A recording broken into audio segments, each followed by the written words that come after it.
Está previsto, então, que o primeiro conferencista, o primeiro painelista, seja o senhor Luiz Fernando da Silva Pinto, presidente do Consultec. O senhor Luiz Fernando tem a palavra.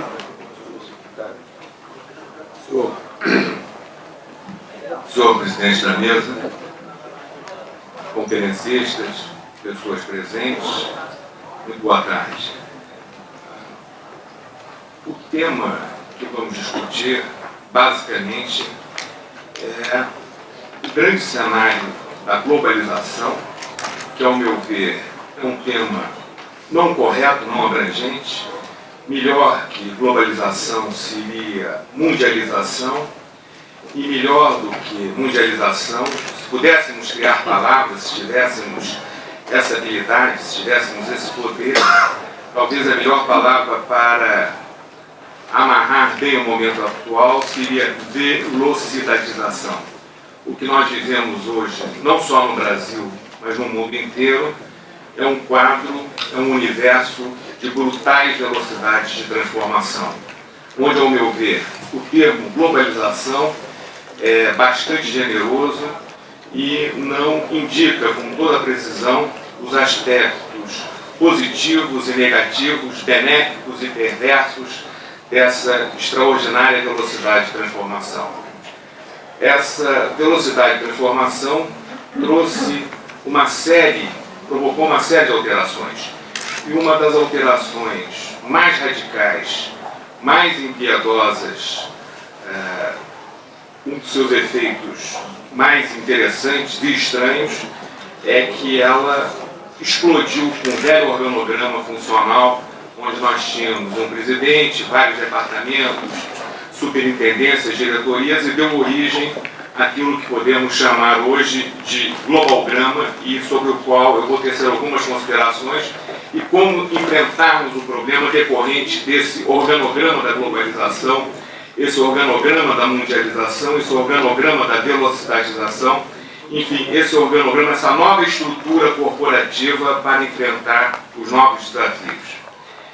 Eu gostaria de iniciar essa palavra, essas pequenas palavras, com um depoimento de Manny Simmons, com quem eu trabalhei muitos anos, onde ele chama atenção sobre o fator tempo e onde ele chama também, procura ressaltar e enfatizar a necessidade de desenvolvermos esquemas e sistemas autocorretivos, que, ao meu ver, é o santo grau, é a busca de todas as organizações no mundo inteiro, é conduzir sistemas autocorretivos.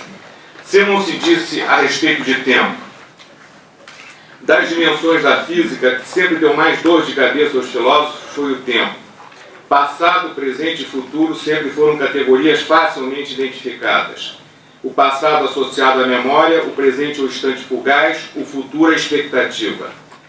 A seta do tempo transforma continuamente o presente em passado e o futuro em presente. A incerteza do futuro sempre foi a razão das angústias da humanidade e a motivação da especulação filosófica e da pesquisa científica.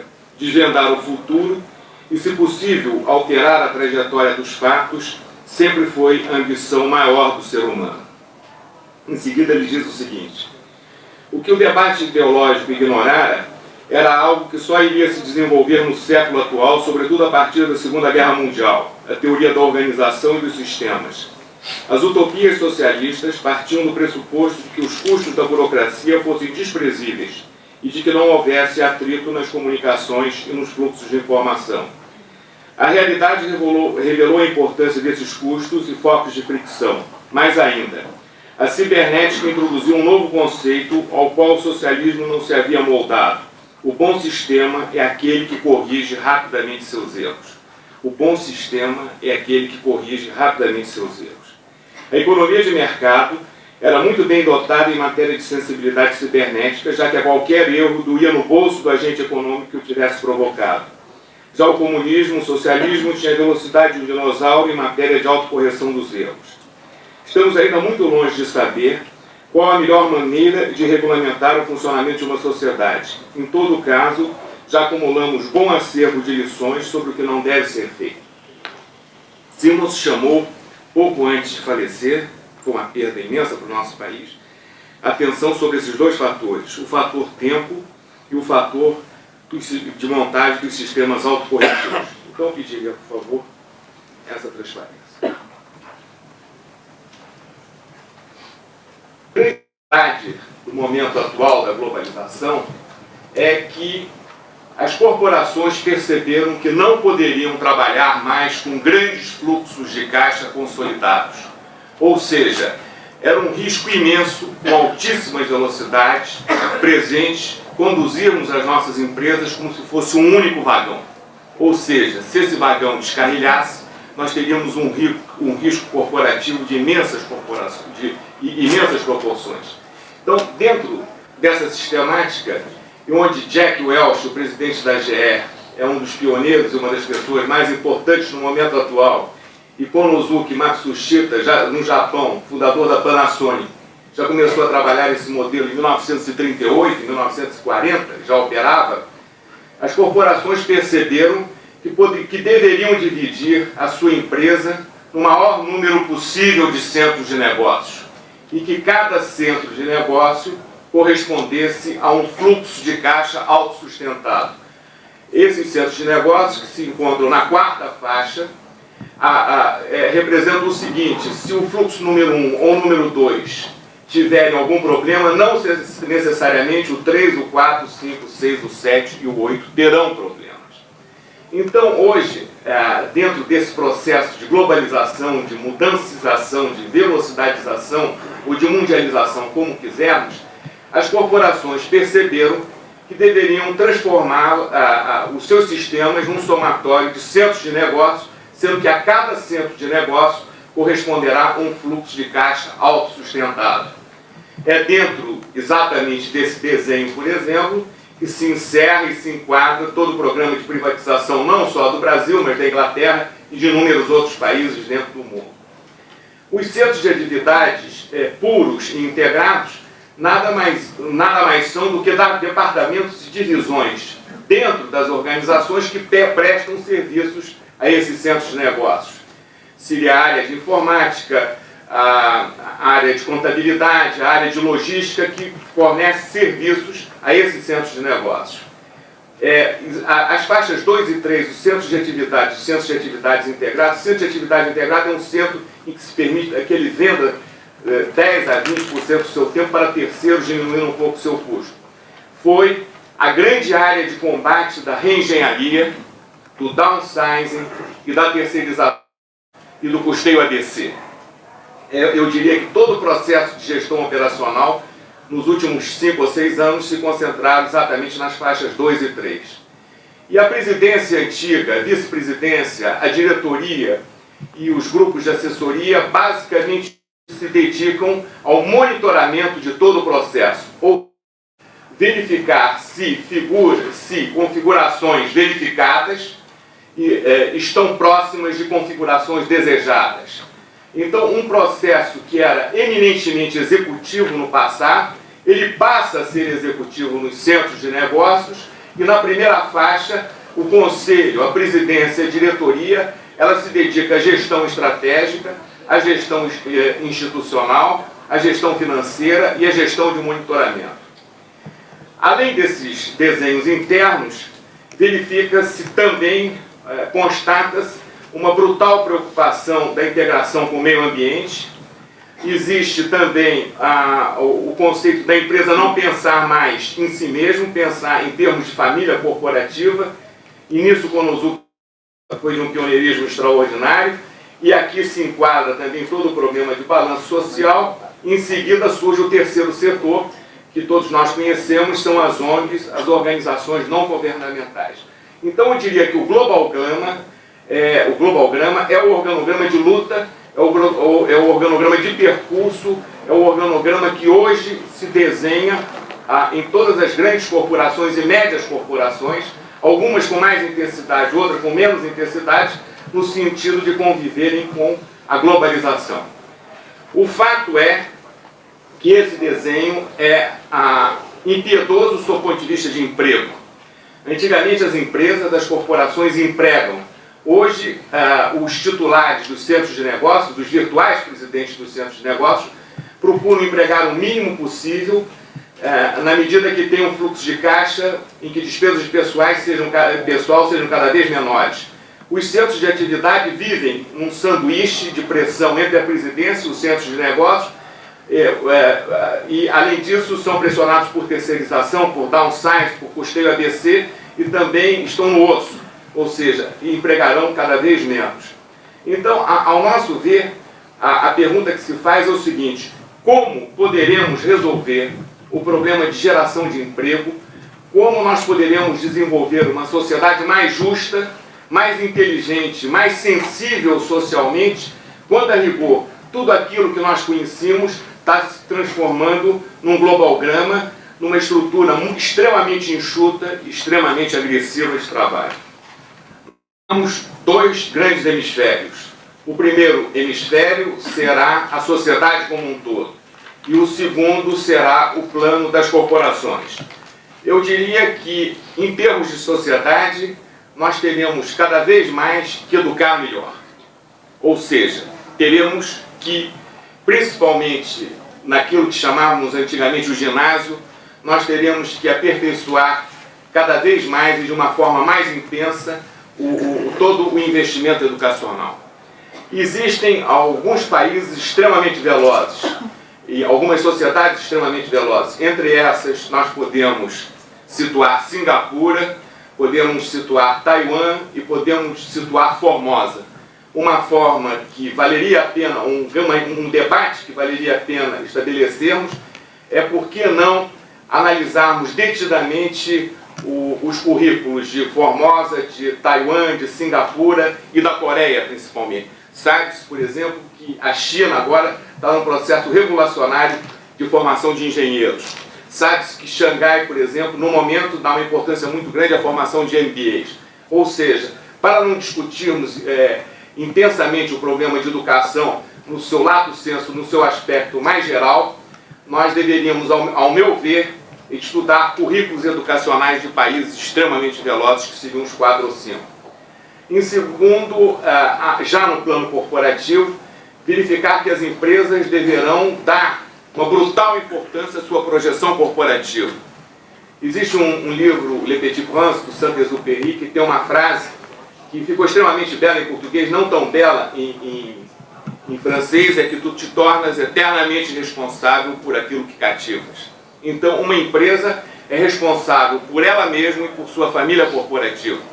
A sua família corporativa são fornecedores, revendedores, clientes, interação com o governo federal, associações de classe. Então, todo esse processo de interação deverá ser objeto de atenção muito atenta das corporações, no sentido de que aí, mesmo que ela não crie emprego no núcleo central, ela poderá colaborar com a criação de empregos nas suas ramificações.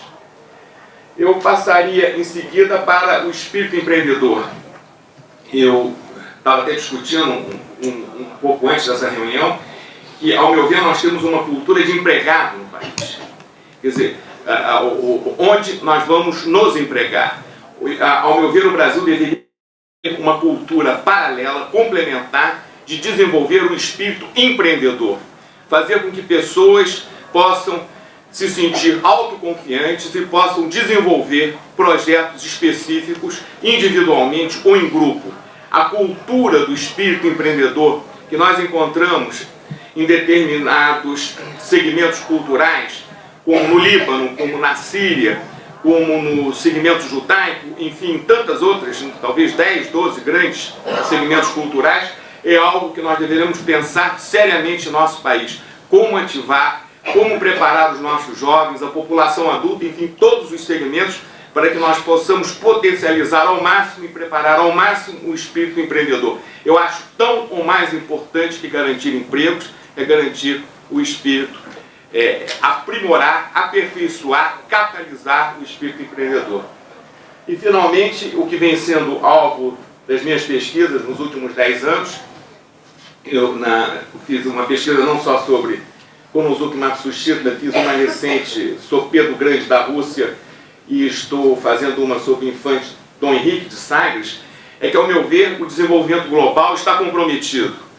Ao meu ver, vai ser muito difícil fazermos desenvolvimento global numa corporação ou num país, porque a velocidade de mudança da globalização, a velocidadização é brutal. Então, o que é uma ínsula estratégica? Em termos muito rápidos, em 2 minutos, Pedro Grande, há 300 anos atrás, ele estava encurralado pela Polônia, pela Suécia, pelos tártaros, pelo Império Otomano, e ele tinha um atraso de 100 a 120 anos com relação à Europa Ocidental. Como resolveu o problema? Ele fez uma cidade, construiu uma cidade chamada São Petersburgo, e essa cidade ele transformou num centro de excelência. Esse centro de excelência tinha projetos do setor primário, secundário e terciário. Ele amadurecia os projetos e no momento em que os projetos atingiam um determinado grau de maturidade, esses projetos eram transbordados para o resto da Rússia. O projeto insular de Pedro Grande, feito há 300 anos, está sendo reproduzido agora pela China. A China, com as suas 10 ou 12 grandes regiões, 10 cidades privilegiadas e 30 centros de alta tecnologia, em menos de 15 anos retirou 300 milhões de indivíduos da pobreza. Ou seja, então nós temos um modelo que merece ser estudado, que é um modelo de ínsulas estratégicas e seu transbordamento. Então, resumindo a minha exposição, acho que estou dentro do limite de tempo, ao meu ver, o nosso velho organograma foi modificado, ele se transformou num globalgrama. Esse globalgrama é impiedoso, ele se baseia no conceito de centros de negócios, estruturas de pessoal são dizimadas com reengenharias, com downsizing, com terceirização, com custeio ABC, enfim, procuram organizações extremamente enxutas. E à medida que a globalização se exacerbe, e aparentemente nós teremos o desafio da globalização nos próximos 20 anos, quer dizer, a tendência é que o processo de globalização se prossiga, não se sabe com que derivada primeira, com que taxa, mas nos próximos 20 anos. Então nós teremos que prestar muita atenção, porque não é na velha corporação que nós encontraríamos empregos e oportunidades. Então, ao meu ver, nós teremos que tomar algumas medidas. A minha sugestão é que pensemos seriamente em educação e, para que não discutamos muito tempo, que analisemos os currículos das sociedades mais velozes, Singapura, Taiwan, Hong Kong, e Coreia, e lembrando que Hong Kong e Singapura, que Hong Kong e Taiwan são de extremo interesse para o espírito empreendedor, porque conseguiram alta velocidade estratégica com pequenas e médias empresas, e não com grandes corporações. Pequenas e médias empresas, muitas vezes com 60, 50, 40 funcionários, altamente sofisticadas. E, finalmente, chamei a atenção também que as empresas, não, apesar, elas terão que ter um globalgrama, um desenho de briga, concordo, mas elas deverão prestar muita atenção na sua família corporativa, porque é exatamente essa família corporativa que permitirá com que se estabeleça um regime razoável de emprego e geração de oportunidades para o espírito empreendedor. E, finalmente, gostaria de sublinhar e chamar a atenção de todos os presentes que o grande tópico, acho que o grande desafio que deveríamos concentrar as nossas ações, as nossas reflexões, as nossas discussões, é por que nós não poderíamos ser também grandes empreendedores, em microempresas, em pequenas e médias empresas. Ou seja, por que sempre emprego? Por que não ações empreendedoras? Dessa forma, com essas preocupações, eu acho que nós poderíamos ajudar e colaborar com um grande debate, chamando a atenção, finalmente, que desenvolvimento global, ao meu ver, é algo do passado. Será muito difícil, dentro de uma corporação, um setor, uma região, nós termos, face à velocidade de globalização, modelos de desenvolvimento global que não sejam torpedeados amanhã. Então, dentro desse contexto perverso, se quisermos, eu julgo que seria interessante pensarmos em ínsulas estratégicas, ou seja, o modelo de Pedro Grande de 300 anos atrás e o modelo hoje presente da China. E não nos esquecendo que Singapura, Taiwan e Hong Kong também trabalham na base de ínsulas estratégicas. Eram essas as minhas observações e gostaria, finalmente, de realizar o fecho, dizendo que, para trabalharmos, ao que tudo indica, à luz da literatura, para trabalharmos nessas frentes, nós precisamos de duas coisas: criatividade e alavancagem comunitária. E, ao meu ver, nesses dois aspectos, criatividade e alavancagem comunitária, a presença do Brasil é densíssima. Razão pela qual eu tenho certeza que, desde que nos apliquemos, nós teremos um futuro muito interessante, muito produtivo e muito positivo para o nosso país. Muito obrigado.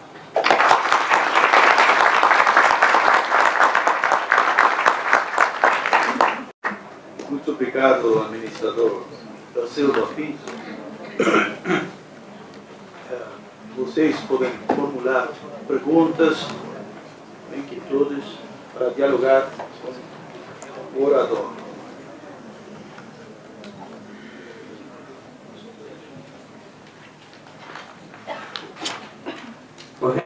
Fica claro, pela apresentação do senhor, uma grande ênfase na ação empreendedora, né? As pessoas.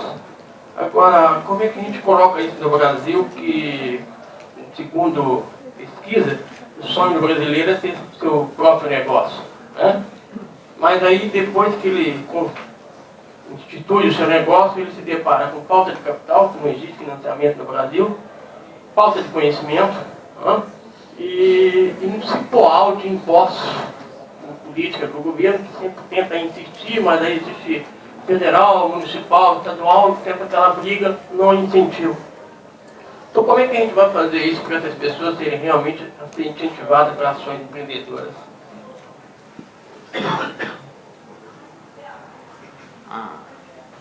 O seu nome? Luiz Fernando. Luiz Fernando? Somos xarás. Estou falando comigo mesmo, né? A ideia, o que me parece muito grave no momento, quer dizer, é que as 80, 90, 95% das discussões se concentram no aspecto emprego, de um modo geral. E, ao meu ver, nós estamos deixando de lado o grande azar do páreo, quer dizer, o cavalo que pode correr uma barbaridade pela raia de fora, que é exatamente a ação empreendedora. A ação empreendedora, ao meu ver, ela não vem sendo estudada com o mesmo afinco, o mesmo denodo e a mesma densidade com que se estuda o emprego. E principalmente os bancos de fomento e as instituições de fomento não estão ainda desenhadas para o problema da ação empreendedora. O que se sabe, certamente, é que Macau está com ação empreendedora, Hong Kong está com ação empreendedora, Taiwan está com ação empreendedora. O que se sabe é que a ação empreendedora ela não convive com o cipoal de leis, quer dizer, ela tem que ser muito leve para que ela possa subir na rede e cortar na vertical, quer dizer, ela não pode ser embaralhada, ele já tem o espírito empreendedor. Agora, ele não pode ter, então ele vai ter que ter sistemas tributários radicais, extremamente simples, controles extremamente simples, apesar de efetivos e cumprir as suas obrigações com a sociedade. Ao meu ver, o problema da globalização, Luiz Fernando, é que nós estamos vivendo um problema de mudança cultural. Quer dizer, a cultura de 5, 6, 7 anos atrás já não é mais a cultura de hoje. Quer dizer, essa cultura mudou. E nós não estamos nos dando a perceber que essa cultura mudou. Então nós temos que verificar se queremos ser velozes ou não. Se continuarmos com a cultura antiga, seremos lentos. Então nós temos que ter a cultura da velocidade. Essa cultura da velocidade, ao meu ver, será facilitada se observarmos os velozes, utilizarmos a nossa criatividade e o nosso processo de alavancagem comunitária. E saber que cipoal de complicações não combina com a ação empreendedora. E que a ação empreendedora, ela se encontra não só no grande empresário, mas como no micro, no pequeno e no médio. E que aparentemente a soma do micro, pequeno e médio fazem corporações virtuais gigantescas, tão ou mais importantes que as grandes existentes hoje. Ao meu ver, o caminho para o Brasil é nós alavancarmos não só o emprego, que todos nós conhecemos, mas esse espírito empreendedor sem cipoais. Empreendedor acontecer em várias facetas da nossa sociedade, mas num caráter muito ainda clandestino, ou seja, alguma pessoa descobre alguma coisa, sai desenvolvendo, contrata 2 ou 3 de boca, faz uma empresa quase que virtual e põe isso para frente, isso dá certo, mas nunca entra na legalidade. Como que o nosso país pode começar a valorizar a ação empreendedora, permitindo que isso entre aos poucos, né, dentro de um processo educativo, um processo legal, processo que possa melhorar a qualidade de vida daquele que trabalha? A minha ideia, quer dizer, de Luiz Fernando da Silva Pinto, é que o Brasil não privilegiou a ação empreendedora como privilegiou o emprego. Quer dizer, a ação empreendedora, desde que nós somos moleques, você é 1000 vezes mais moço do que eu, não foi uma variável de projeto, concorda? Não foi uma variável mega ou não foi uma variável macro. Ao meu ver, a ação empreendedora ela surgia, podia surgir na Baixada, poderia surgir no município do Paraná. Então, existem empreendedores. Ao meu ver, o que nós temos é que desenvolver uma cultura e uma blindagem que proteja essas ações empreendedoras, facilitando a emergência dessas ações empreendedoras, com ritos absolutamente simplificados e que multiplique isso com uma colmeia, tá certo? Como abelhas extremamente produtivas de ações empreendedoras. O que me preocupa é que nós concentramos muito a nossa atenção, a nossa ênfase em emprego e não estamos dando a devida atenção em ação empreendedora. Quer dizer, eu sempre me preocupei que minha filha mais velha se formasse em administração e tivesse um bom emprego. Mas antes da globalização, eu jamais poderia imaginar que a minha filha fosse uma empreendedora. Eu, como pai, tinha a cultura de empregar a minha filha e não de colaborar com ela numa ação empreendedora. Então, ao meu ver, o que nós temos é que mudar, enriquecer a nossa cultura e facilitar a ação de todos aqueles que possam ser empreendedores. Independente da idade, pode ser um homem de meia idade, pode ser um homem já aposentado há 15 anos, pode ser o jovem, enfim, pode ser cooperativas de trabalho. O importante é que existe um produto nacional da ação empreendedora que é um iceberg submerso que nós conhecemos muito pouco e que, ao meu ver, deveremos conhecê-lo para alavancar novos resultados. Em nossa cidade nós não temos criança fora de escola e, inclusive, a população de rua, existe um processo educacional para essas pessoas. A minha pergunta é a seguinte: apesar de todo esse processo que já vem sendo alavancado há 10 anos, a escola, aí vem a minha pergunta, a escola não desenvolveu a capacidade de potencializar talento desde pequeno aos cidadãos. Da sua opinião, de que forma nós poderíamos conseguir desenvolver essa atividade dentro do processo educacional brasileiro, que, tal qual outras nações, é um pouco atrasado com relação a todo esse processo, as tendências que a gente está vivendo no momento? Eu muito feliz com a sua indagação, mesmo porque durante 3 anos eu fui, enquanto ela existia, claro, eu fui presidente da LBA e cuidei dos pobres, miseráveis, menores carentes nesse país. Eu fiquei um híbrido de área social e área econômica. Eu concordo que nós temos problemas em desenhos educacionais e você me perguntaria como mudar esses desenhos, tá certo? Como fazer com que eles tivessem melhores resultados? Seria essa a sua pergunta, capaz? Então, eu diria o seguinte, para ser muito objetivo, digamos, para ter uma objetividade angra, como você definiu, eu faria o seguinte: eu observaria os velozes. Eu observaria Taiwan, Hong Kong, eu viria aqueles que conseguiram, China, que conseguiram imensas velocidades de transformação. Esse seria um caminho. Em segundo lugar, Luiz Fernando, eu faria a definição de Konosuke Matsushita, que uma vez perguntaram a ele o que é humildade. Ele pensou, falou: olha, humildade é basicamente ouvir os outros com muita atenção. Quer dizer, humildade, na definição do Konosuke Matsushita, era ouvir os outros com muita atenção. Então, eu diria que nas formulações de programas, planos e projetos no país, ao meu ver, eu acho que o grande defeito do formulador é que nós não somos humildes, nós não ouvimos os outros. Se é a orientação que eu seguiria, capaz. Ok? Muito obrigado. Vamos a continuar.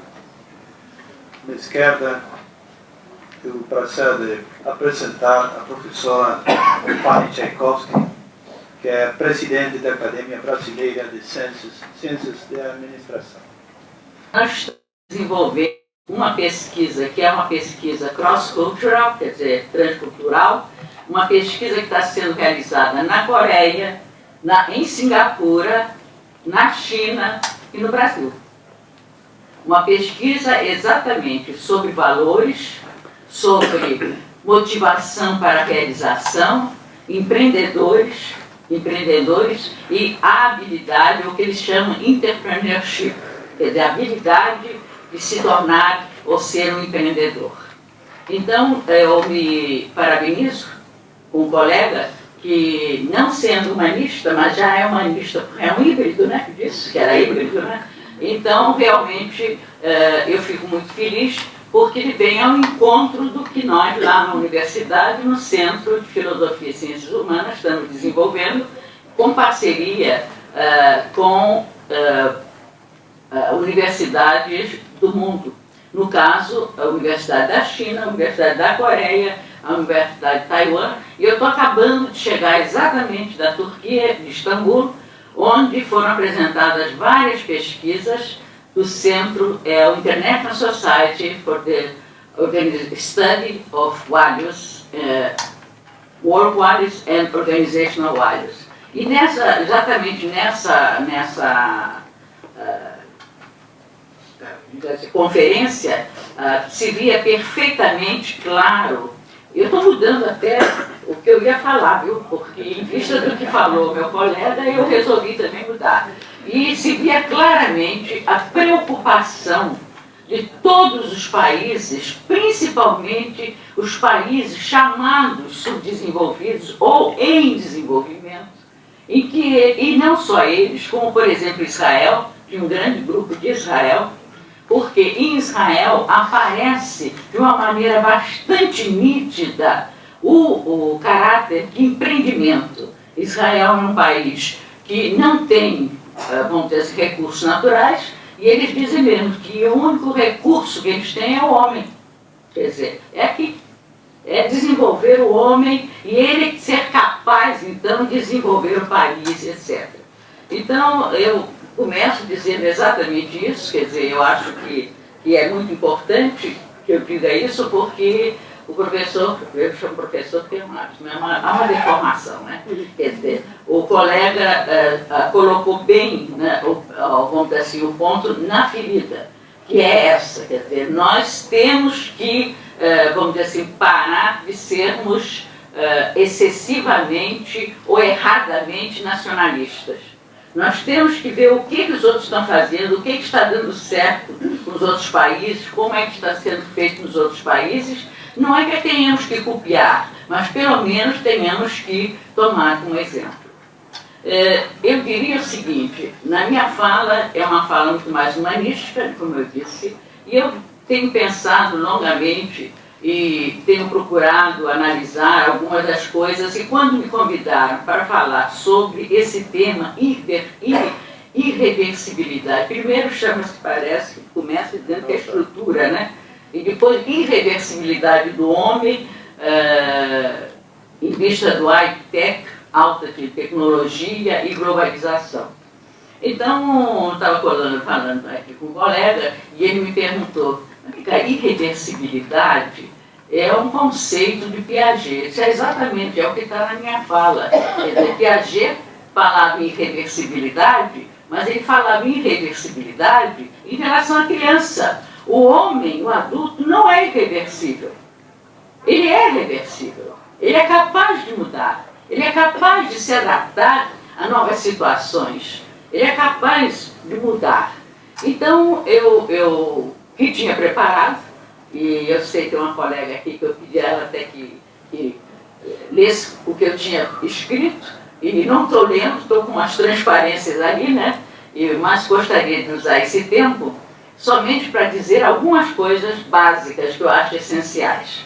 Primeiro, o que eu acho essencial é que nós temos, quer dizer, acompanhado, se nós acompanharmos o desenvolvimento dos vários focos de ciência nesses últimos 50, 60, 80 anos, nós temos sentido o seguinte, que o mundo, ele atravessou vários tempos, algumas atitudes foram tomadas, né? E aí eu gostaria de colocar a primeira transparência, em que eu gostaria de situar. Quando se estudava a psicologia, estudava-se sempre pensando como aumentar a produtividade. Quando apareceu Taylor pensou em aumento de produtividade, ele não pensou no homem propriamente. A seguir, a psicologia, com uma série de experiências, principalmente experiências de Mustenberg, começou a haver uma atitude individualista e procura defender para o indivíduo todas as, vamos dizer assim, o trabalhador, todas as vantagens dos princípios extraídos das ciências sociais e humanas. E, finalmente, nós já estamos nela, na atitude de concepção social, que quer, atendendo aos interesses de ambas as partes, conciliá-la com os interesses da sociedade. Então, nós estamos, no momento, vivendo essa atitude, uma atitude de concepção social. E essa atitude de concepção social, ela é, vamos dizer assim, intimamente ligada a algo que eu acho que de extrema importância. Quando a gente fala em emprego, mas não é emprego. Na verdade, é o trabalho.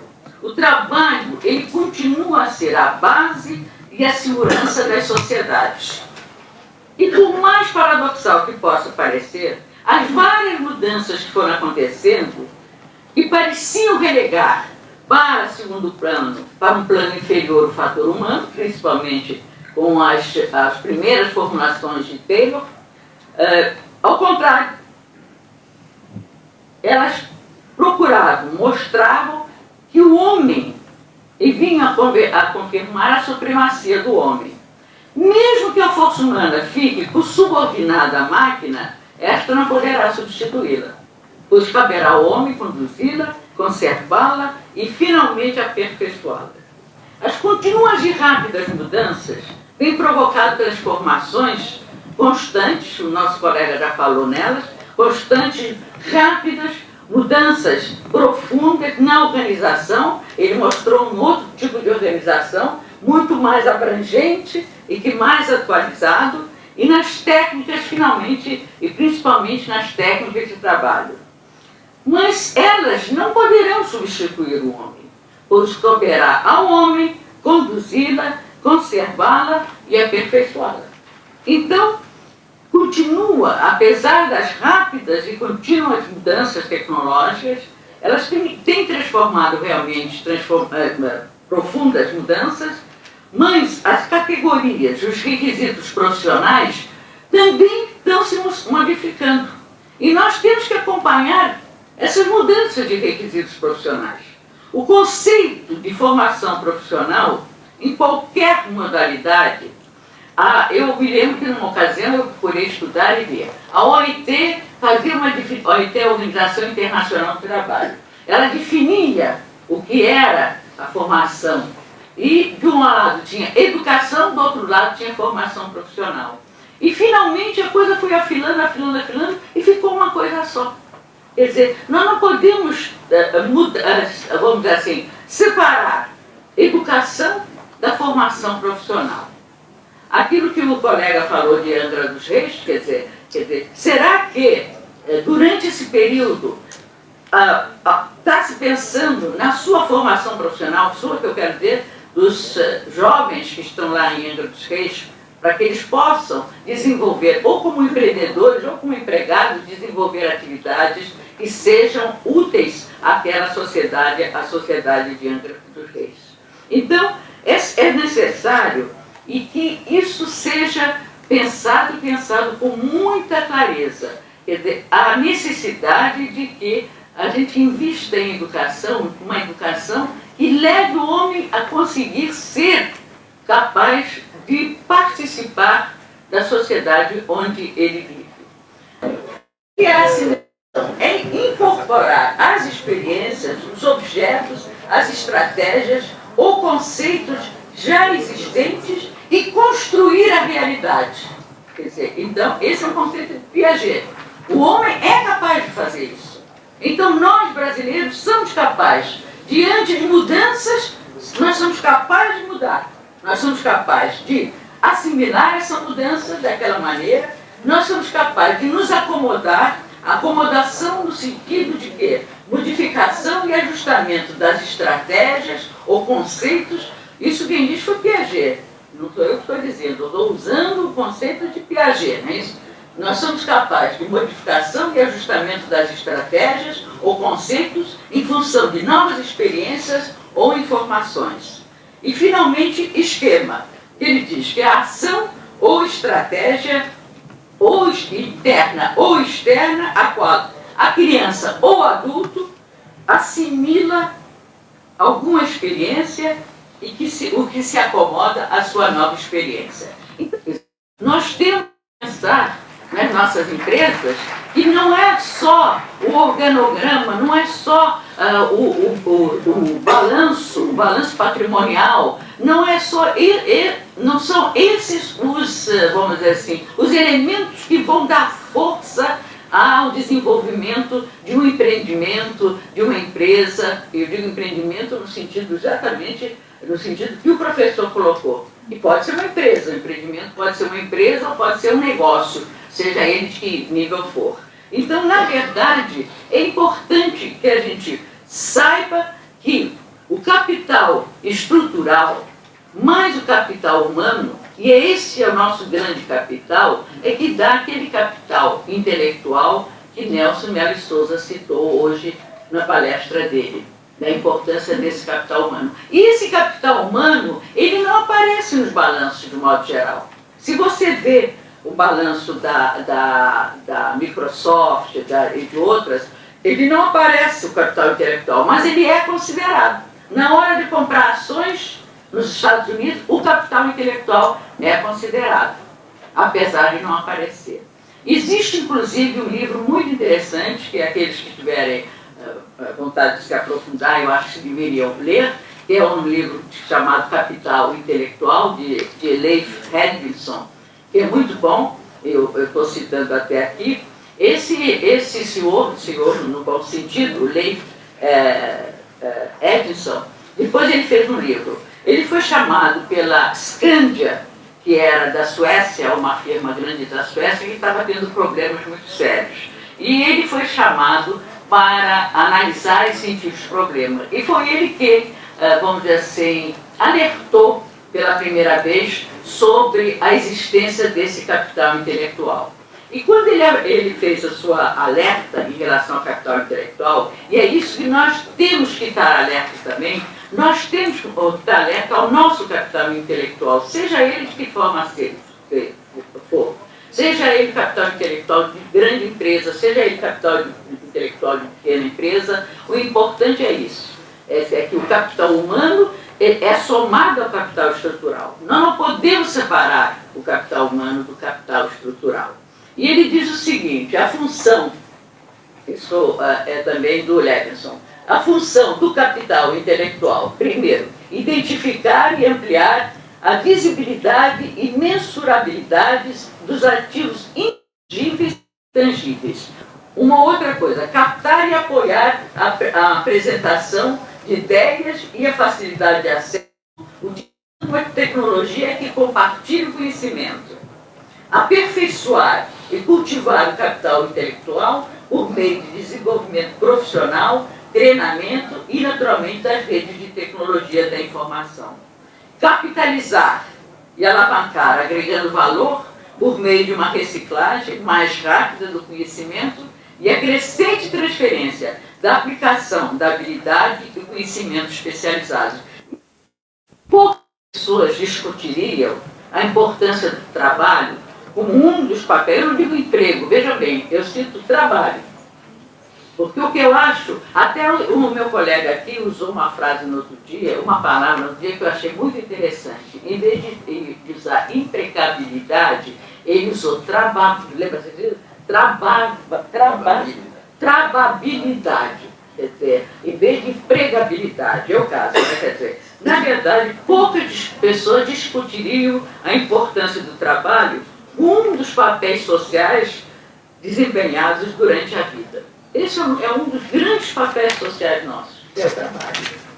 O entrelaçamento pessoa-meio ambiente, proporcionado pelo trabalho, desperta frequentemente sentimentos associados à satisfação pessoal, ligados sobretudo à afirmação e à realização do próprio potencial. Trabalhar é importante para o homem, tanto no sentido econômico, quanto no sentido sociopsicológico. Não vamos entrar em suicídio, mas até me disseram, olha, tem problemas de suicídio. Não. o homem não foi trabalhar, não conseguiu, suicidou-se, morreu. Não vamos entrar nisso, porque isso daqui já são casos isolados. Mas a verdade é o seguinte, o homem que não consegue trabalhar, ele se torna perdido. Haja visto que nós temos visto pessoas que se aposentam e param de trabalhar. E eu já tive colegas assim na Petrobras. 6 meses depois, eu avisei, 6 meses depois ele morreu. Morreu e ele nem sabe por que morreu. Eu também não sei por que ele morreu. Eu não sei que ele tinha morrido, eu tomei um susto. Mas ele parou de trabalhar e não fez mais nada. Bom, mas eu vou passar agora por cima e vou terminar. Eu vou terminar assim, porque senão daqui a pouco dizem que eu estou falando mesmo demais. Eu só quero dizer o seguinte, que à medida que os amplos contornos do cenário competitivo desse século por vir começam a aparecer, para aqueles que cresceram confortavelmente no regime antigo, não é uma imagem muito agradável. Não é agradável. Nós vivemos num regime antigo. De repente vai aparecer um regime completamente novo, de mudança rápida, de uma velocidade tremenda, né? E nós não temos condições. O nosso carro ainda está aquele Ford antigo, de uma velocidade muito pequena, então nós não acompanhamos essa mudança. Mas isso não quer dizer nada. Eu não acho que isso seja a coisa mais importante. O mais importante para mim é que as organizações, para sobreviverem, têm que se concretizar ou conscientizar que é no homem que deve depositar todo o seu esforço.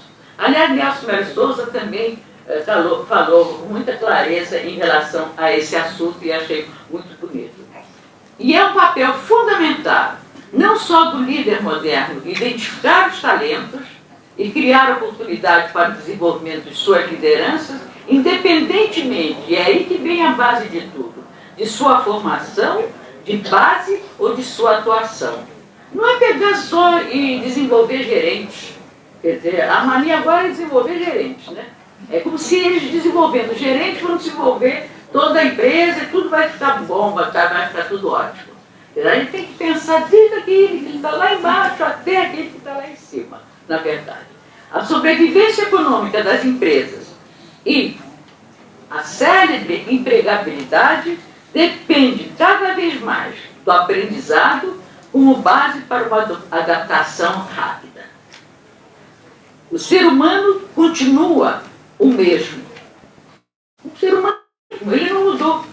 E diante das crises e dos obstáculos, por mais incrível que possa parecer, eu tenho certeza que isso acontecerá com o Brasil, ele se supera. E nós vamos nos superar. Eu tenho certeza, apesar da idade, eu ainda quero ver essa superação. As organizações é que devem compreender isso e focar o seu esforço no sentido de garantir o seu desenvolvimento e sua adaptação às mudanças. No potencial, e só sobreviverão os países que compreenderem isto e aceitarem e acreditarem no potencial humano e preparar um homem capacitado a participar efetivamente no processo de desenvolvimento. E aí vem para encerrar com o título da nossa, vamos dizer assim, eu não digo palestra, mas o nosso tema, eu diria, participar efetivamente no processo de desenvolvimento e no mundo de alta tecnologia e no mercado global. E até hoje eu não sei direito, ainda não compreendi bem o que se chama de mercado global. Depois eu vou querer estudar isso com mais cuidado. Muito obrigada a todos vocês.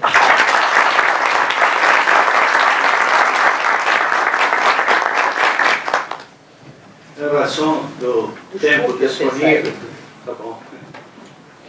Eu rogaria ao público que fizesse as perguntas curtas e bem concisas. Tá. O Brasil é o país mais importante do bloco, Mercosul. Sí, y hoy me estoy yendo con más preguntas que respuestas. Más entusiasmado porque las colocaciones van un buen camino, ¿no? Agora, o que o Brasil entende do resto do bloco, porque o Brasil, en su relación con Chile, con Paraguay, con Uruguay, con Argentina, si el resto de los países no puya el resto de los países para que todos desenvolvamos una política acorde a las necesidades del bloque, que son las mismas. El profesor, doctora, yo que está de acuerdo con esto. No sé, ¿cómo puede ser agir no bloco, não? Os países. Bom, eu diria o seguinte: em primeiro lugar, eu não acho que o Brasil é o mais importante. O Brasil é o maior. A importância não está no tamanho, a importância está nas ações. E eu acho que uma das ações importantes é essa, esse encontro aqui. Entendeu? O encontro encontros como esses, resultados que forem apresentados, né, que são comuns à América Latina, quer dizer, de um modo geral, quer dizer, isso é que vai levar a que nós possamos realmente nos desenvolver. Não podemos cada um ficar na sua e guardar para si, tá entendendo? E, como quem diz, né, Argentina é Argentina, Brasil é Brasil, Uruguai é Uruguai, Chile é Chile, Chile está melhor. Não, temos que nos unir, ter quais são as soluções comuns, quais são as soluções que servem para todos, e quais são as soluções que não servem para todos. E a importância está exatamente em reuniões como essas, cujos resultados a gente pode analisar e levar adiante aos nossos governos e àqueles que têm, ou que pensam que estão politicamente certos, né? Ou pelo menos a gente tenta que eles se transformem em politicamente certos. Não sei se respondi. Irreversibilidade do homem, eu acho que o que o título quer dizer é o seguinte: a irreversibilidade de um conjunto de atitudes que o mercado está praticando dentro de um modelo reversível do homem. Como é que o homem tem que se ajustar a essa nova realidade? Eu acho que esse é o grande problema, porque o mundo não vai parar. Tem um ditado árabe que diz o seguinte: quando você achar que você é muito poderoso, muito potente, você tenta segurar o vento, tenta parar o vento. A mesma coisa com a tecnologia.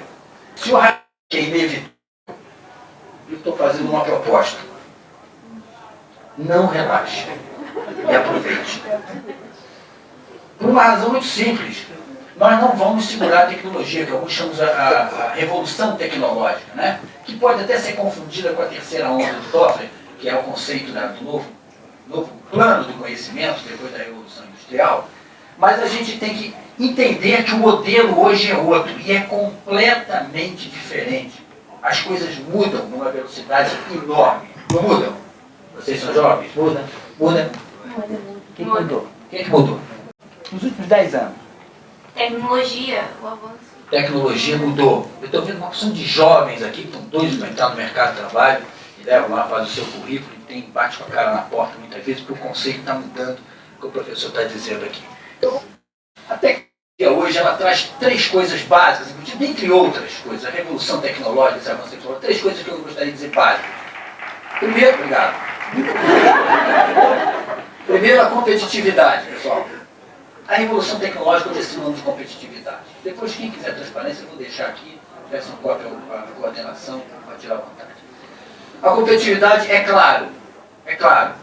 Eu vou dizer alguns dados para vocês aqui. Eu só trouxe esses dados estatísticos, só para dar uma noção, porque a gente vive num país e, quando a gente tem memória curta, a gente esquece o que está acontecendo aqui. Mas eu vou dar só os números para vocês verem. Só alguns.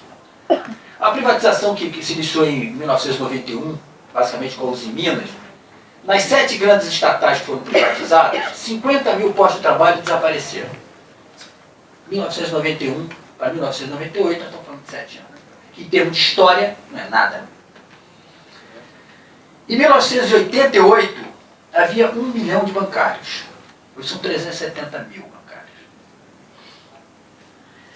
A indústria de calçados no Rio Grande do Sul, em 1993, ou seja, 5 anos atrás, empregava 91 pessoas, hoje 60 mil.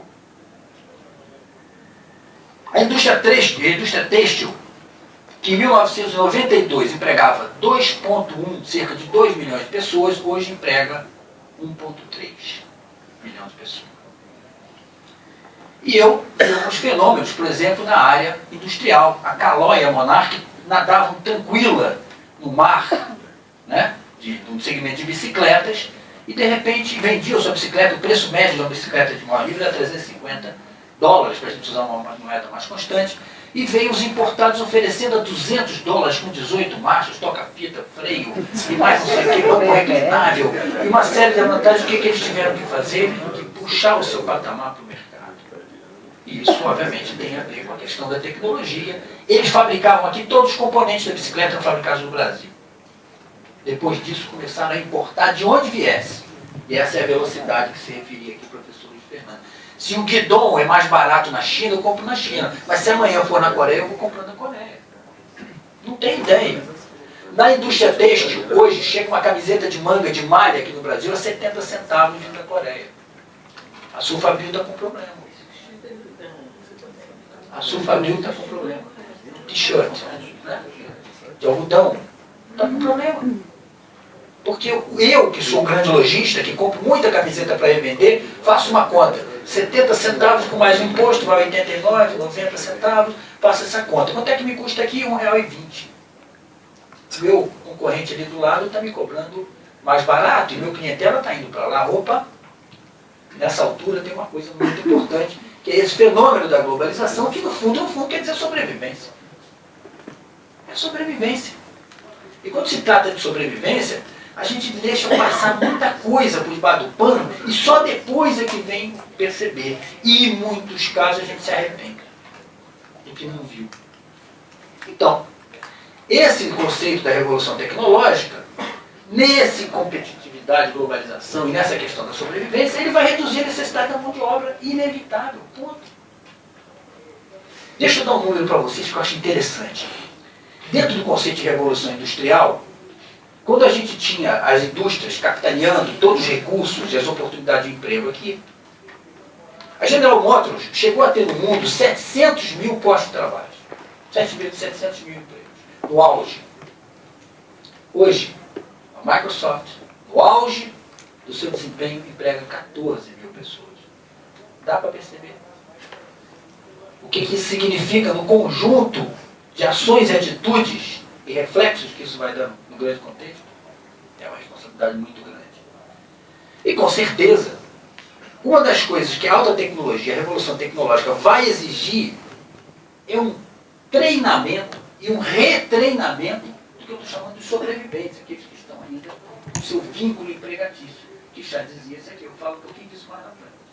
A questão do vínculo empregatício. Eu fui treinado, formado para ter vínculo empregatício. Os meus filhos, com certeza, não estão mais nessa. Os Estados Unidos está com um novo conceito que eles estão chamando de geração X, que é o pessoal que nasceu em 1965 para cá. Esse pessoal entra no mercado de trabalho olhando um novo contexto. O contexto de onde ele viu o pai, praticamente o pai, não a mãe, porque a mãe é um pouco mais recente, né, nesse contexto, trabalhar 20, 25 anos numa organização, muitas vezes levar trabalho para casa, muitas vezes para reuniões, muitas vezes não poder estar presente nos aspectos mais importantes e relevantes da sua vida. E depois de 25 anos, essa empresa é adquirida por um outro conglomerado e ele recebe um bilhete azul. Muito obrigado por todos os seus 28 anos de trabalho, mas nós vamos lhe dar 6 meses de plano médico.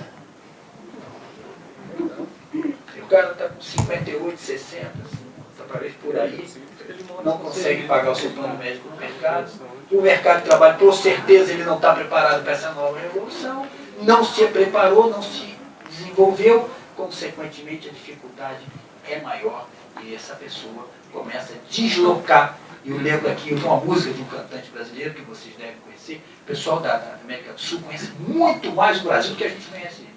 É uma pena. Tem coisas belíssimas que a gente está perdendo. Mas o Gonzaguinha diz assim, e sem o seu trabalho o homem não tem honra. E sem a sua honra se morre, se mata. Esse é um contexto fundamental. E eu estou vendo nessa revolução tecnológica a inevitabilidade desse processo. Não há como parar.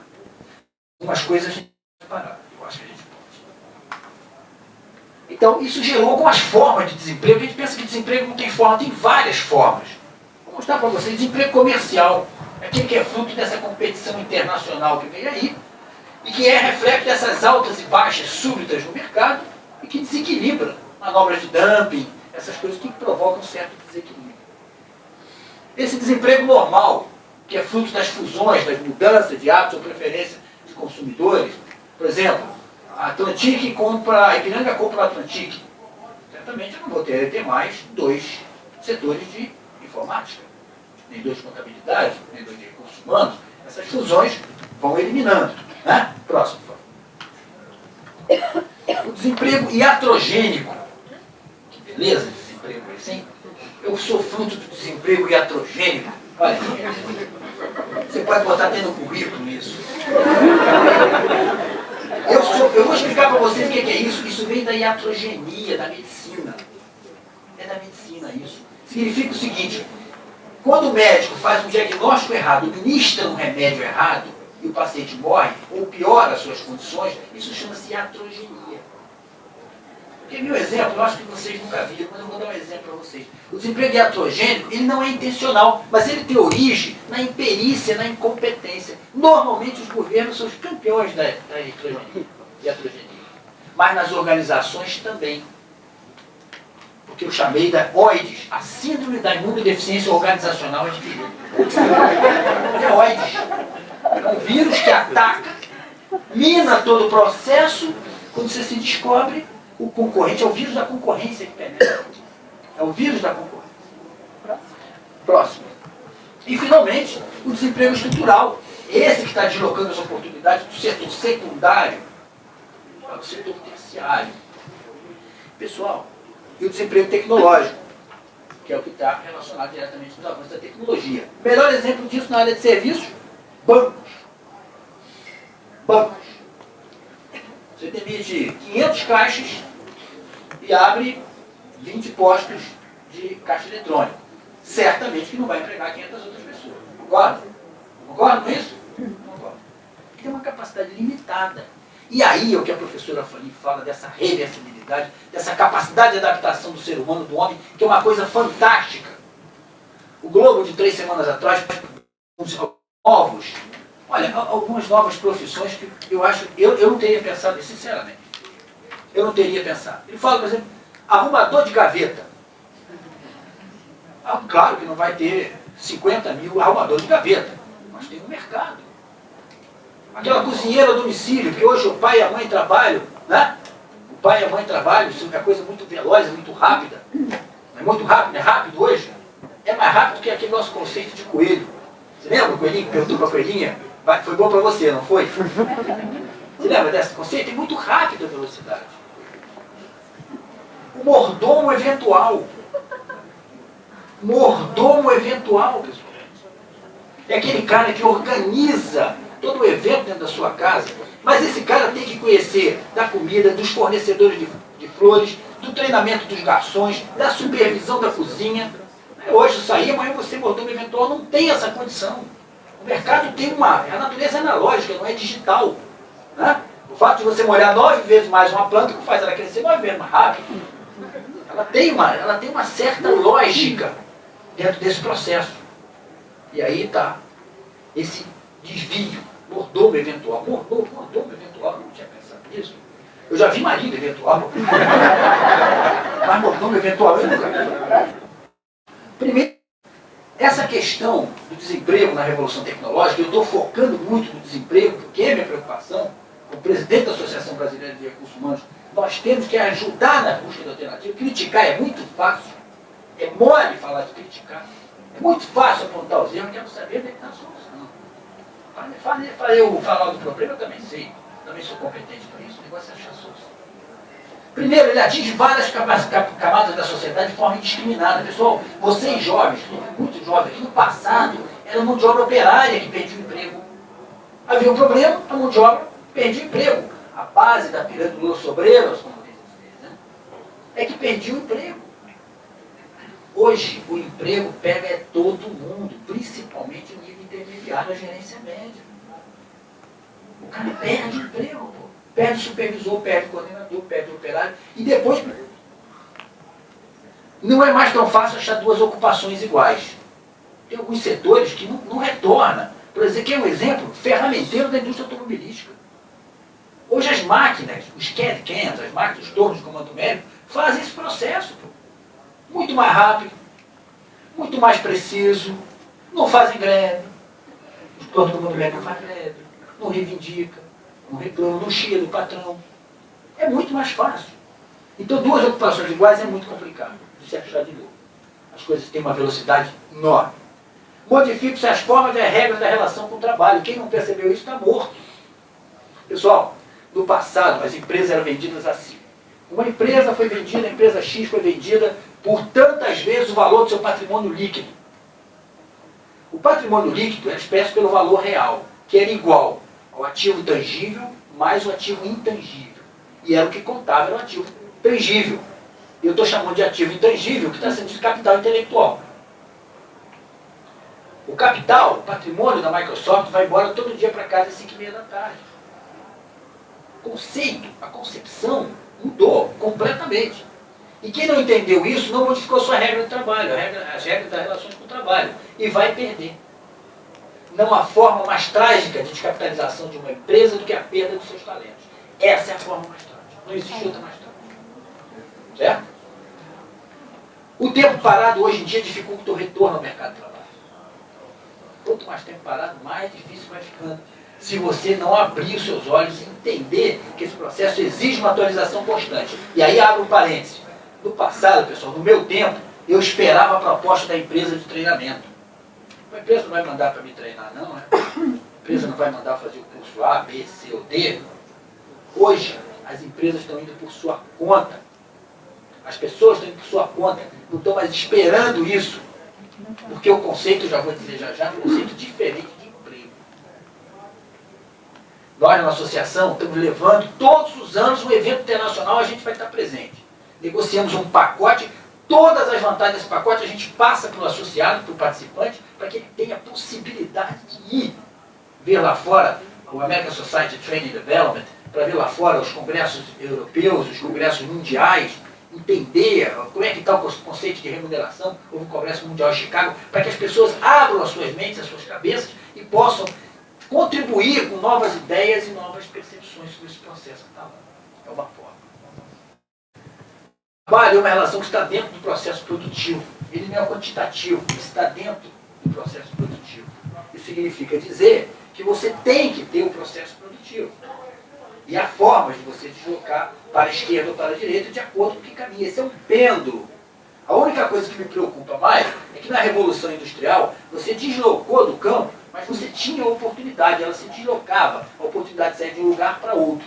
Dessa vez, o downsizing casou com a reengenharia, fizeram o trabalho e o seu filho direto foram desempregados, que não têm a oportunidade na mesma proporção que tinham no passado, sem passar por um processo de readaptação e reavaliação.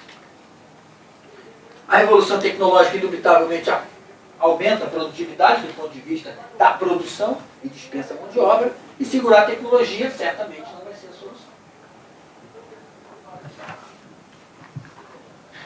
Eu digo rapidamente, analisando realisticamente, creio que jamais haverá possibilidade de recolocação dos desempregados de hoje, que são oriundos desses setores aqui. Texto, siderúrgica, indústria automobilística, construção naval. Construção naval, eu tive a grata satisfação de trabalhar no Verão vários anos e ver que pena que dá um país com as dimensões de oceano, de mar que a gente tem aqui, como a indústria de construção naval faz, é realmente uma pena. É muita incompetência, é muita safadeza. Por isso, esse termo, trababilidade, eu ouvi alguém falando em livros que não é meu, eu gostaria até que fosse meu, porque essa carta não é meu. Eu ouvi alguém falar isso. Esse emprego, ele desloca para esse conceito da empregabilidade, de tornar-se empregável, mas é tornar-se trabalhável. É o conceito da trababilidade. Hoje não tem mais emprego, tem trabalho. E esse trabalho pode estar com vínculo empregatício ou não. O governo até que está tentando algumas coisas, contrato temporário de trabalho. Agora, a demissão temporária, está demitido só temporariamente. Mas não foi ou não foi demitido? Temporariamente. O que quer dizer isso? O que quer dizer esse conceito de demissão temporária? É uma tentativa, com certeza não vai funcionar. Certo? Não vai funcionar. vai. Pegar um pedacinho aqui, um setorzinho ali, vai dar uma chave. Ó, a empresa tal conseguiu 150 demissões temporárias. Não vai funcionar. Com relação a isso, tem-se algumas opções estratégicas que eu estou propondo aqui. Primeiro, é necessário o crescimento da economia. A gente se baseia muito na questão do crescimento da economia, como se fosse a única forma de você gerar emprego, gerar trabalho nesse país. Mas eu acho que ele é apenas um dos indicadores. Um dos indicadores. É claro que tem que ter um crescimento sustentável, sem dúvida nenhuma. Mas eu acho que também temos que olhar para essa questão do sistema de crédito seletivo, principalmente privilegiando quem dá emprego, ou seja, micro, pequena e média empresa. São esses que empregam. 70% do emprego do trabalho está na micro, pequena e média empresa. Não está nas grandes empresas. Encorajamento à pesquisa e desenvolvimento. Outro dia eu vi um caso que me deixou realmente muito triste.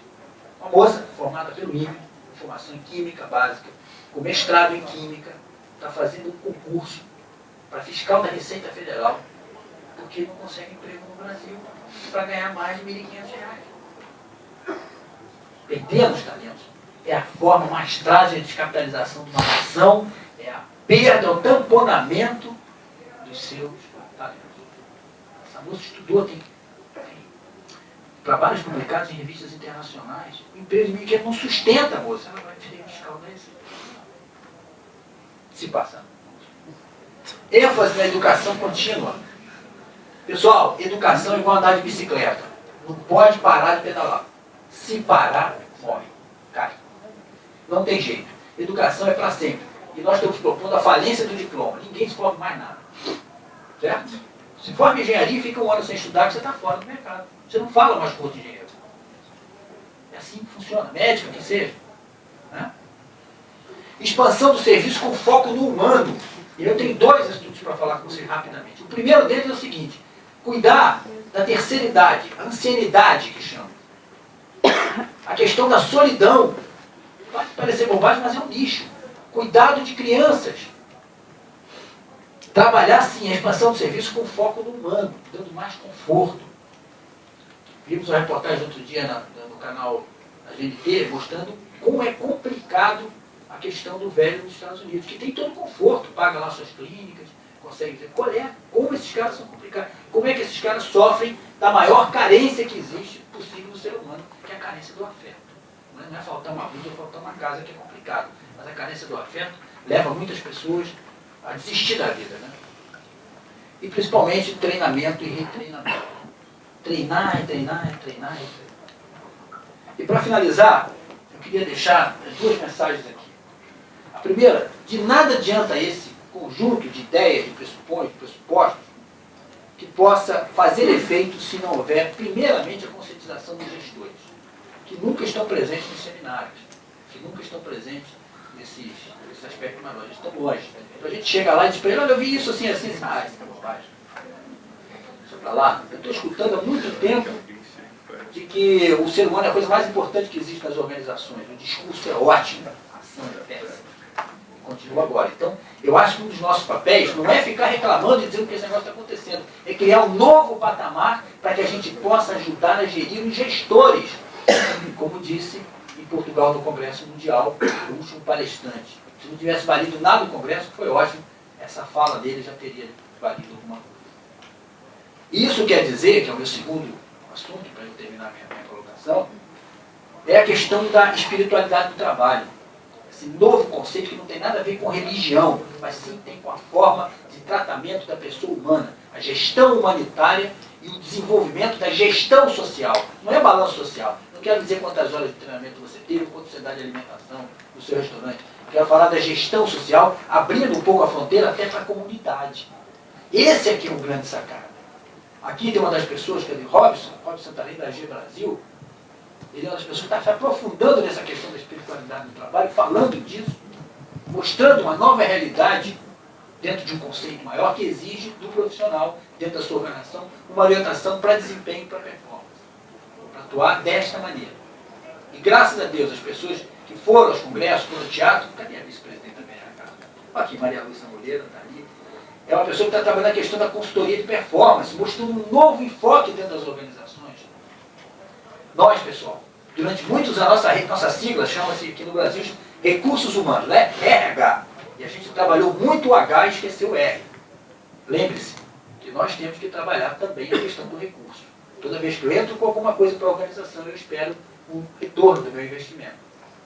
E a gente tem que aprender a falar essa nova linguagem. Se não for assim, eu acho que a gente vai ter que pensar muito ainda sobre essa questão. Se o high-tech é inevitável, por favor, não relaxem e tomem todas as vantagens que isso pode trazer com o processo. Muito obrigado.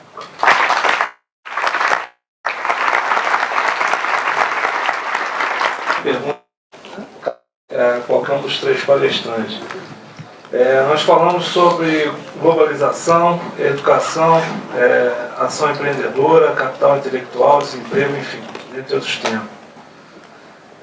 Falamos muito um enfoque muito grande no capital intelectual, no homem, né? Como que existe a possibilidade do homem se adaptar, de evoluir, de se inserir nesse contexto, desde que tome algumas atitudes, né? A meu ver. Por outro lado, eu tenho uma preocupação com essas pessoas que são descartadas no mercado, essa mão de obra que é descartada. Então, a pergunta que eu faço para você, ou se você preferir para algum dos outros palestrantes, é qual seria o papel do Estado, das empresas e até mesmo da sociedade com essa mão de obra que é descartada em função desse progresso acelerado, que não se recicla, que não evolui e vai ficar realmente amigo aí, se sentir voltar para esse mercado. Dimas, como bem disse o Dr. Campos, a doutora Fanny, eu acho que o grande problema que nós estamos vivendo é uma coisa, eu não diria trágica, mas nós estamos vivendo um problema de nova clivagem cultural. Nós temos um processo de brutal velocidade. Essa velocidade está ocorrendo aqui na Argentina, no Uruguai, enfim, no mundo inteiro, e nós não sabemos como conviver com ela. Agora, você me disse, então, ao meu ver, nós temos que mudar o enfoque cultural. Então você pergunta como o governo tratar aqueles que ficaram fora do emprego, não é isso? Essa é a sua pergunta. Até mesmo as empresas, a própria sociedade. Então eu sugiro que a gente não falasse mais na palavra desempregados. E nós criássemos aqui a partir de hoje, uma palavra chamada FEE, F-E-E, futuros empregados e empreendedores. Essa talvez é que fosse a denominação correta. Nós temos que ter programas que permitam investirmos e formarmos futuros empregados e empreendedores. E deixar essa palavra maldita de desempregados, tá certo? Que, ao meu ver, quando nós já falamos de desempregados, nós já estamos perdendo a metade da guerra. Então, o que nós temos é que criar o conceito de futuros empregados e empregadores. Ou seja, quando ele não estiver empregado, ou ainda ele não se constituir num empreendedor, ele estará num programa para ser um futuro empregado e um futuro empreendedor. Nós temos que, o problema, como chamou a atenção o Campos, como chamou a Fanny, eu acho que o problema, está certo, é de emprego e disso tudo, mas o problema é um imbróglio, é um terrível imbróglio cultural. É um problema cultural sem tamanho, em que nós temos que ter um cuidado muito grande de saber que velhas palavras que funcionavam por um processo cultural antigo, de 10 anos atrás, não funciona muito para o momento atual. Então nós temos que criar condicionamentos para trabalhar com esse novo momento cultural e se conviver com a necessidade de fazer novos empregados e novos empregadores.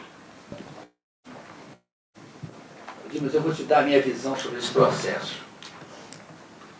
Do ponto de vista prático, o que eu penso é que tem alguns casos que realmente vai ser muito complicado o retorno para o mercado de trabalho. E aí a palavra empreendimento toma um outro significado. Vou lhe dar um exemplo. Assisti a uma entrevista do presidente do Microbank, Microbank. Olha, eu não tinha conhecimento disso, confesso a minha ignorância. Mas eu vi uma coisa muito bonita acontecer. O Microbank está ligado especificamente ao aspecto chamado de microcrédito. O microcrédito é um banco que na sua carta de alforria, ele tem a obrigação de fazer os empréstimos para as pessoas que não podem dar garantia. Não tem nenhuma garantia para dar. Empréstimos que podem variar de R$200, R$100 a R$800, R$1.000, que vai fazer com que as pessoas que queiram ter uma atividade, porque o pobre, ao contrário do que parece, o pobre tem dois valores agregados importantíssimos. O primeiro dele é o trabalho. O pobre trabalha. A Associação Viva Crédito na Rocinha tem o menor índice de inadimplência de toda a história de empréstimos que vocês podem imaginar. O pobre não é desonesto. Ele tem um valor agregado que é trabalho. Segundo, ele tem um valor agregado que chama-se valor comunitário, que você não encontra na classe média, média alta e na classe alta com tanta propriedade como você vê na classe média. Eles viram laje, eles acodem o vizinho, ele reza, ele faz parto, ele cura espinhela caída, ele faz qualquer coisa que possa ajudar o vizinho de uma maneira geral. O microbank serve para um cara que não tem nenhuma garantia pedir R$100 emprestado para comprar 10 pacotes de cerveja para vender na praia. E ele paga. Você vai me dizer, essa não é a forma legítima que ele tem de trabalhar. É, não é, mas é a forma que ele tem para sobreviver. E não entra no conjunto de a carteira assinada, é claro que eu sou defensor de uma garantia que faça isso tudo, mas eu tenho que ser realista. Esse cara morre na praia, pô. Se eu não fizer isso, ou vai levar tóxico de um lugar para outro. É isso que acontece na prática, eu não posso fugir da realidade. Então eu acho que algumas pessoas, porque perderam a sua autoestima, o processo, ele é cruel. E aqueles que não são fortes o suficiente perdem a sua autoestima. A sociedade tem que reestimular esse cara. Sei que alguns não vão conseguir, vão se perder pelo caminho, mas é no processo. Assim é na natureza. O animal que está mancando, que nasce com defeito físico, ele é rapidamente devorado pelos predadores. É assim que acontece. Propaganda do Discovery, né? Então, é esse conjunto. O que nós temos que nos prevenir é o seguinte: como é que eu faço para poder criar um novo conceito para quem já está fora, quem foi vítima desse processo, e em alguns casos a maioria ele se auto-vitimou, e mais importante, como é que eu faço para evitar que esse negócio se repita outra vez? De complementação, o Dimas, complementando o que o Campos falou, uma coisa me parece, eu sou engenheiro, com formação em engenharia econômica, enfim, estou trabalhando em estratégia agora quase full time. O que me parece claro é o seguinte, é que nações e comunidades, eu acho que o Campos pode muito mais viajar do que a bagagem internacional e a família monumental, podem confirmar que as pessoas nos países e sociedades velozes estão sofrendo bem menos que nos países e sociedades lentas. Isso eu acho que nós podemos garantir. Eu estou garantindo que o problema do desemprego adulto, tá certo? Em Hong Kong, em Taiwan, em Singapura, em Formosa, no Japão, na Coreia, quer dizer, as sociedades velozes que estão comprometidas com o processo de modernização, lá o sofrimento é menor. Eu ouvi 1 ano e meio atrás uma frase que me deixou horrorizado. Eu pensava que era charminho da pessoa que falava, e hoje eu acho, fico pensando se essa pessoa não tinha razão, não era charminho. Era o seguinte: dentro de pouco tempo, o mundo vai se dividir em 2 grupos, os velozes e os mortos. E eu fiquei horrorizado quando ouvi isso, achei que era uma frase de efeito. Então, a única coisa que eu posso dizer é o seguinte: é claro que existirão muitos caminhos, tá certo? Todos nós estamos aqui discutindo para descobrir caminhos, novas configurações, isso tudo. Mas, pelo que se vê das discussões da doutora Fanny e do doutor Campos, a situação não é para brincadeira, entre aspas. E nós temos que ter algumas coisas práticas. Uma dessas coisas, Dimas, é o seguinte: comunidades velozes, brutalmente comprometidas com o processo de modernização, países que poupam, que realizam poupança, que existe a disciplina de poupança, existe então todo um biodesenho econômico, social, cultural. Essas sociedades sofrem menos que sociedades que ainda estão com problemas ideológicos, discussões ultrapassadas, uma série de coisas. Então, ao meu ver, eu acho que se nós quisermos deixar um pouco de lado esses problemas no Brasil, aconteça o que acontecer, nós teremos que ser muito velozes. Vamos a encerrar esta parte do colega, porque eu tenho que proferir minha palestra. Isso é uma ingenuidade, né? Parece uma pergunta da criança. Mas é uma boa pergunta, é uma boa prática. é uma boa prática começar, de vez em quando, a perguntar-se sobre as coisas fundamentais, que é trabalhar.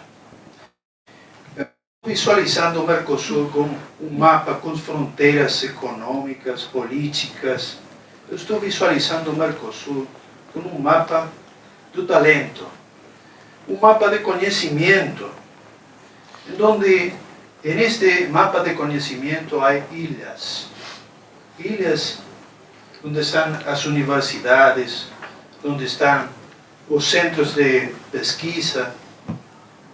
Estas ilhas têm uma responsabilidade tremenda para desenvolver todo o conjunto de nossos países. Tem uma responsabilidade tremenda para captar o talento.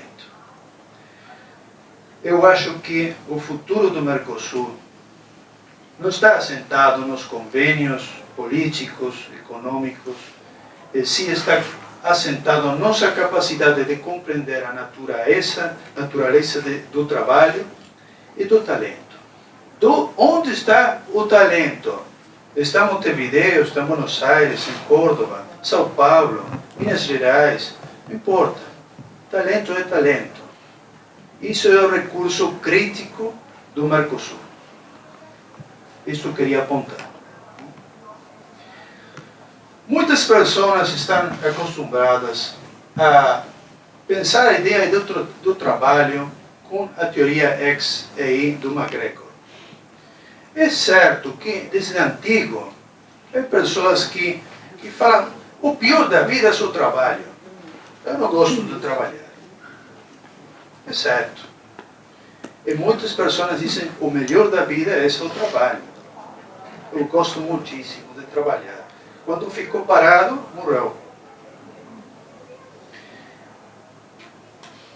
A parte do trabalho que não gosta a nadie, é o esforço que tem que fazer a pessoa para transformar a natureza, a criação.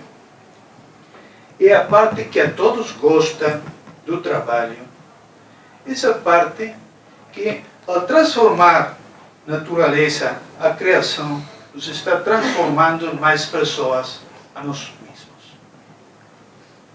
Essa parte é a parte que realmente é importante. Uma primeira conclusão disso é que o trabalho não deve produzir alienação.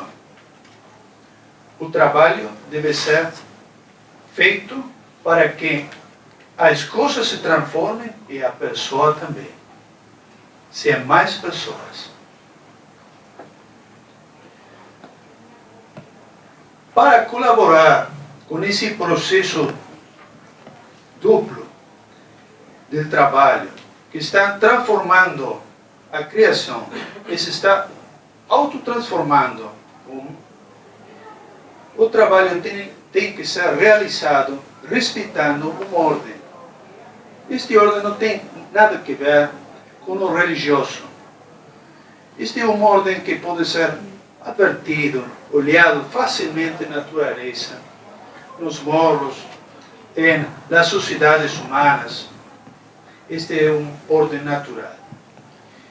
Eu estou querendo postular aqui que quando uma pessoa trabalha aserrando a selva da Amazônia, não está trabalhando, porque está transgredindo essa ordem natural.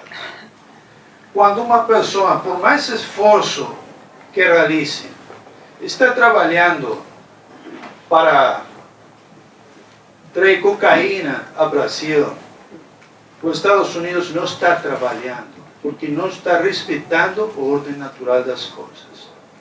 Ao contrário. Por isso, uma primeira conclusão seria que o trabalho, para ser considerado mesmo trabalho, tem que respeitar esse ordem. Senão, deve ser outra coisa. Atividade, esforço, negócio, chame-lo como você quer, mas não trabalho. O trabalho tem que ser realizado respeitando esse ordem. Se não fosse assim, esse trabalho é perdido. olha que muito do trabalho humano que vai em contra dessa ordem está desperdiciando o esforço da comunidade. Esta ideia do trabalho em uma ordem natural, respeitando uma ordem natural, nos traz outra conclusão, que este ordem natural é de natureza física e social, mas há outra ordem de natureza espiritual que tampouco tem uma ligação como uma religião determinada, que é uma ordem moral. Eu trabalho quando eu estou realizando um controle de gestão, quando estou organizando, quando estou planejando. Esses são atos morais. Há uma responsabilidade de uno e da sociedade para a qual está trabalhando. Outra coisa vinculada ao tema do trabalho. Não podemos trabalhar todo o tempo. Na realidade, trabalho que para nós poderia ser equivalente a um negócio e o ócio são adversos e complementares. Cada vez que eu realizo um negócio, tenho que pensar no ócio. Que é o ócio? É não fazer nada? Não. O ócio é uma reflexão sobre o que estou fazendo, quem sou eu, e que papel, que rol estou cumprimentando em minha organização, minha sociedade. Que significado tem meu trabalho? Se nesse momento de reflexão, se nesse ócio, que não é vacâncias, não é viagem, é somente sentar sozinho alguma vez, como um cafezinho, cafezinho preto, é pensar, o que estou fazendo? Quem sou eu? O que estou fazendo? Para onde vou? Que é a sociedade? Minha organização está contribuindo ao Brasil ou não está contribuindo? Essas coisas que evitamos porque muitas vezes a conclusão é muito cruel. É muito cruel. E nos propõe decisões que não queremos tomar. Mas isto é parte de trabalhar bem. Se queremos trabalhar bem, também temos que ter ócio, reflexão, parar, devagar um pouquinho, sozinhos.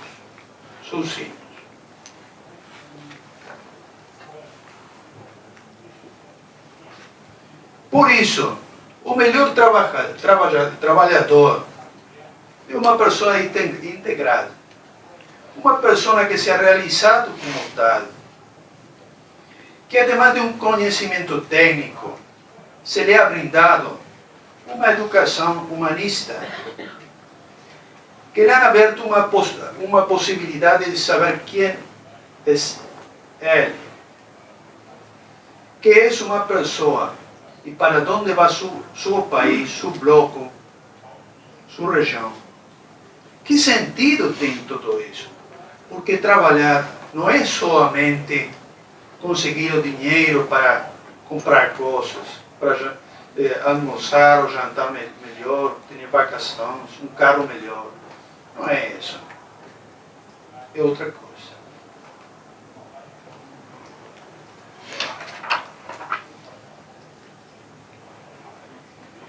Não podemos esquecer que as pessoas integralmente se desenvolvem em uma cultura que vem de antes, não é de agora. Por mais mudança que há, esta mudança não se produz subitamente como um sucesso sem conexão com o passado. E desse passado temos que resgatar coisas que são próprias. Em um mundo de globalização, um mundo intercultural, do instantâneo conhecimento de fatos, de informação. Há coisas que são próprias do Brasil, próprias da Argentina, de onde vivemos e de onde vamos. Essas coisas têm que conservá-las. Não há nenhuma organização empresária, nenhum país onde não há uma cultura própria. Essa cultura deve ser planejada, deve ser conservada, deve ser acrescentada. Uma pessoa isolada não pode ser formada como pessoa. Uma pessoa integrada. Um trabalhador integral deve ser formado numa cultura e deve estar orgulhoso de essa cultura a qual pertence, porque é parte sua, é parte de sua comunidade.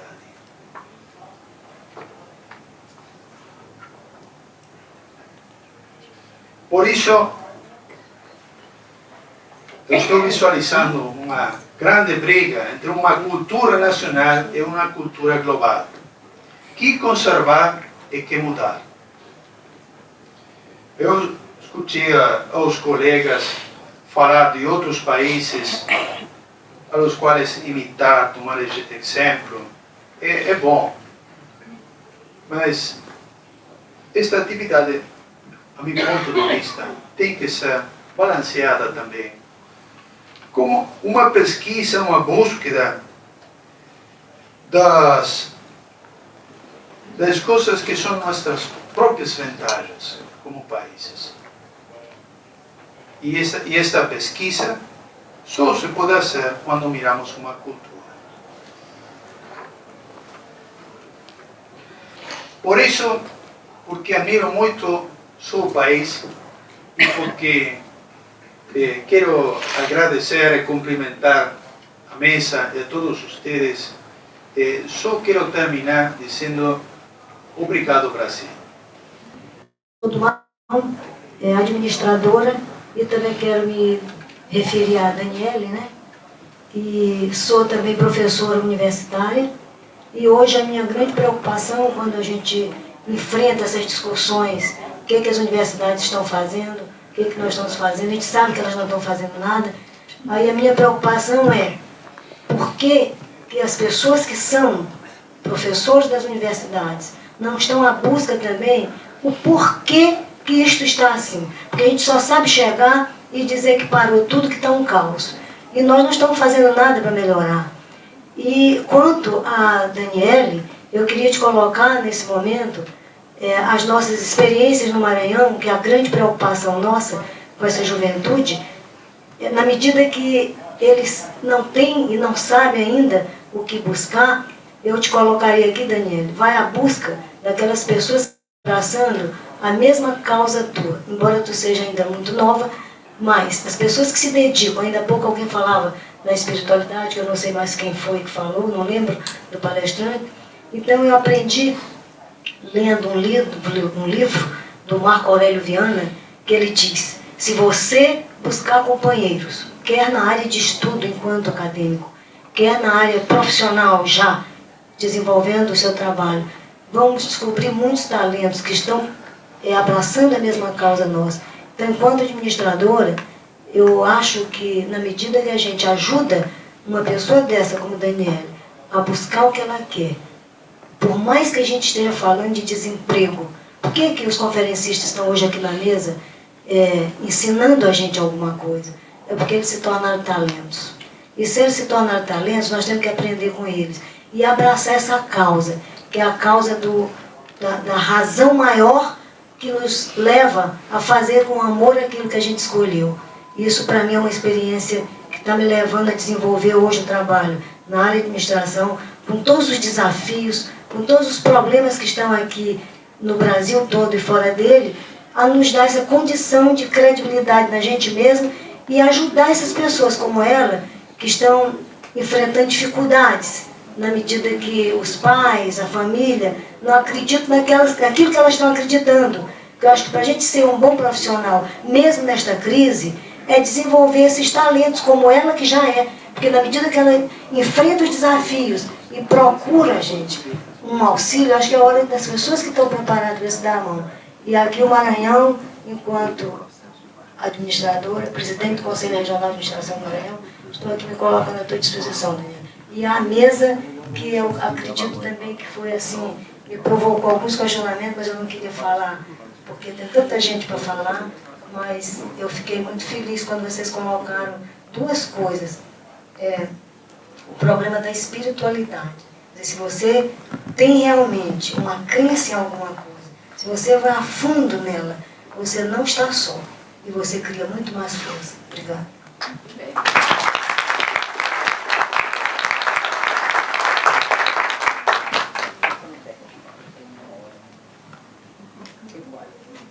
Foi anunciado a dramatização para 5h30. Agora é um coffee break. Assim que... Muito obrigado a todos.